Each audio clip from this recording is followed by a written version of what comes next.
We now recognize Jason Lutz, a standout quarterback for the BC football team. As a junior, he led the Eagles to the first ever appearance in the NCAA Division III playoffs and was selected first-team All-ODAC quarterback. As a senior, Jason earned multiple postseason accolades while leading the team on its historic run to the Stag Bowl, the Division III national championship game, resulting in one of the best seasons in the history of Bridgewater College's football program. Jason was the program's leader in so many areas: career rushing touchdowns with 39, career pass completions with 429, career passing yards with 6,327, career passing touchdowns with 59, and career total offense with 8,762 yards.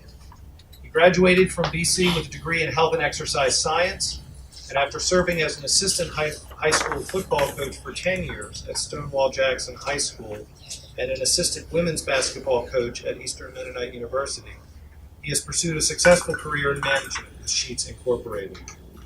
When informed of his selection, Jason proudly informed us that his wife, Lindsay, had already been inducted into Methodist University's Hall of Fame for lacrosse. And I don't know what she said. It may have been, well, it took you long enough. We are proud, we are honored today to officially induct Jason Lutz, class of 2002, into the Bridgewater College Athletic Hall of Fame.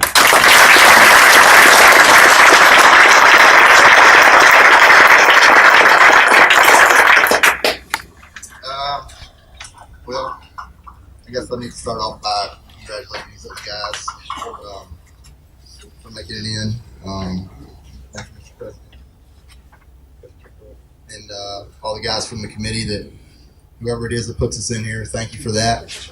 I just wanted to start off with probably the biggest lesson that I learned here as a student athlete was from Robbie Miller, and it was before one of our games. And Robbie's still the current.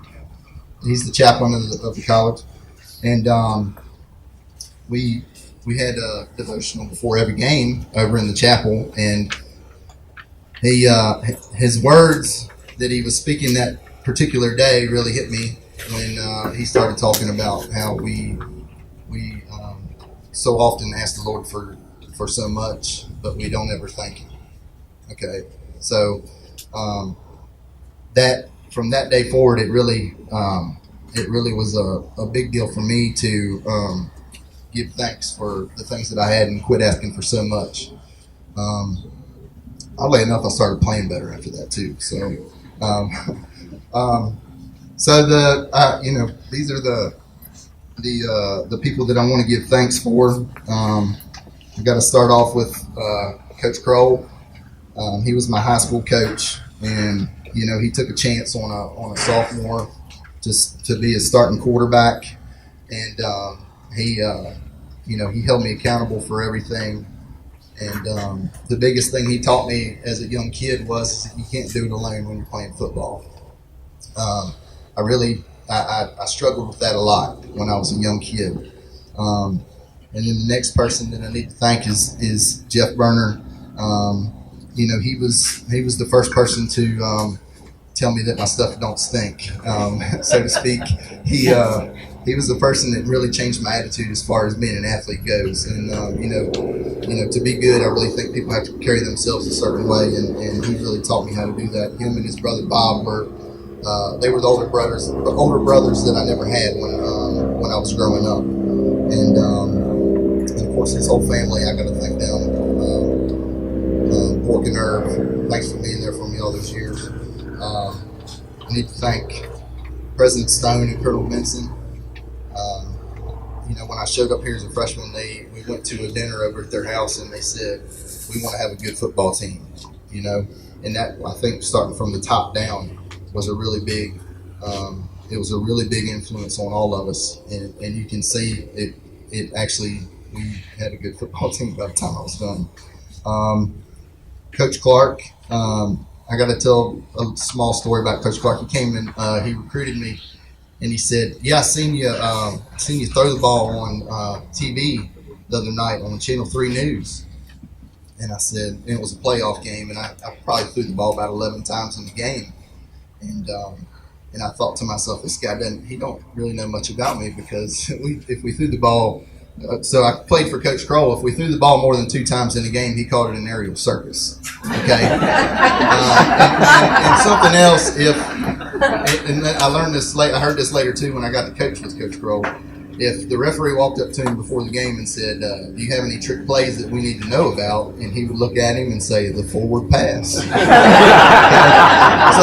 that, I see my buddy Robert Ziegenfuss here. I haven't seen him in 20 years, so that might explain a little bit of my passing ability. They weren't good, and Coach Clark, he really took the time to work his efforts on me.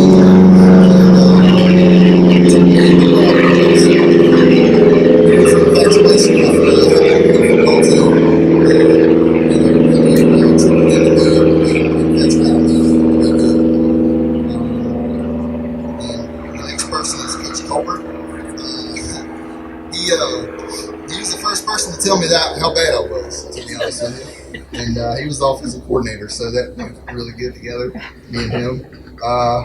He was the first person to really, really hold me accountable for everything about myself, including when I would have meetings with him in a one-on-one, and he made me take my hat off, tuck my shirt in, take my earrings out, all that good stuff. So I really appreciate him for that. He's been my biggest fan ever since I graduated, of wanting me to get into the Hall of Fame. So I really appreciate him. I definitely got to thank my mom, my dad, my grandmother. You missed one game in 4 years.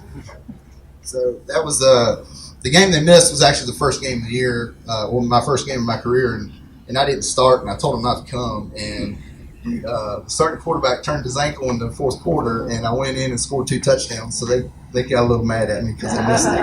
But I mean, what are you going to do? I would be remiss if I didn't bring up Devon Cruz. As many of you know, Devon, he lost his life a couple years ago, and he needs a plane to fly right.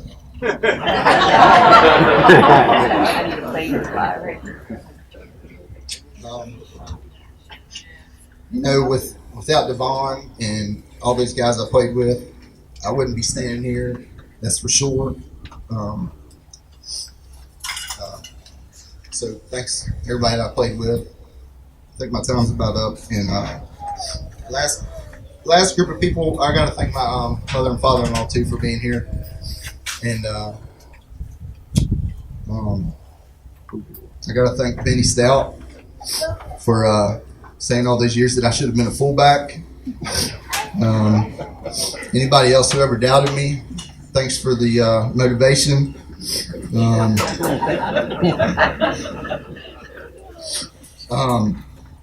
And the greatest thing in life, the greatest thing to be thankful for in life, and the lesson that I learned so many years ago, finally happened to me 6 years ago when